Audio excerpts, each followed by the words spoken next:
पिंपरी चिंचवड विद्यापीठ पुणे।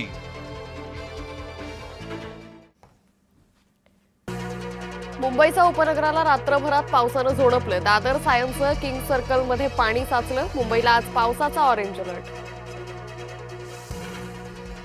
पावसामुळे मुंबईतील लोकल सेवेवर परिणाम। पश्चिम रेल्वेसह मध्य रेल्वेवरील लोकल 10 ते 15 मिनिटं उशिरानं तर हार्बरवरील लोकल 5 ते 10 मिनिटं उशिरा। कुर्ला स्टेशन परिसरात पाणी तुंबलं। दुर्गंधीयुक्त पाण्यातून वाट काढताना नोकरदारांची कसरत। महापालिकेच्या नालेसफाईची पोलखोल।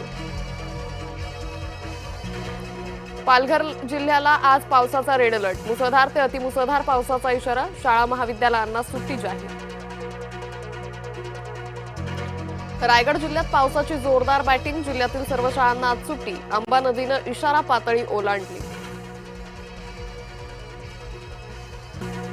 मोठ्या विश्रांतीनंतर नागपुरात पावसाची दमदार हजेरी। नागपुरात विजांच्या कडकडाटासह मुसळधार पाऊस। शहरातील अनेक प्रमुख रस्त्यांवर साचलं पाणी।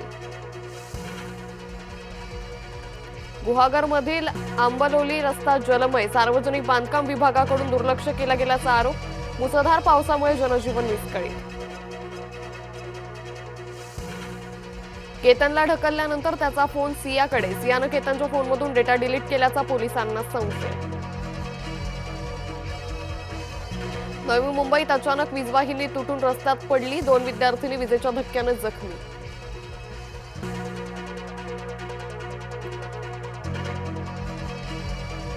भाजपाकडून ऑफर आल्यास विचार करू। खासदार अमोल कोल्हे यांचं खळबळजनक वक्तव्य।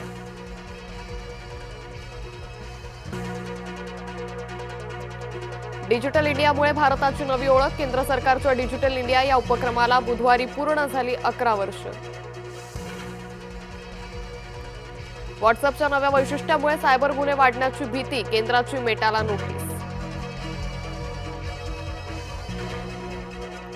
जून महिन्यात कच्च्या तेलाची विक्रमी आयात। रशियाकडून दररोज 26 लाख बॅरल तेलाची खरेदी। भारत इंग्लंडमधील पहिला T20 सामना वरुण राजाच्या नावानं। भारताच्या फलंदाजीनंतर पावसाचीच बॅटिंग। सामना झाला रद्द।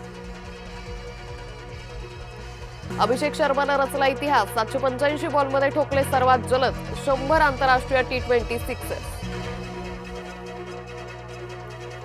महिला विश्वचषकात आज यजमान इंग्लंड समोर दक्षिण आफ्रिकेचं आव्हान। आजचा सामना जिंकणारा संघ अंतिम सामन्यात कांगारूंशी भिडणार। सुप्रसिद्ध अमरनाथ यात्रा सुरू। उद्या होणार शिवलिंग दर्शन।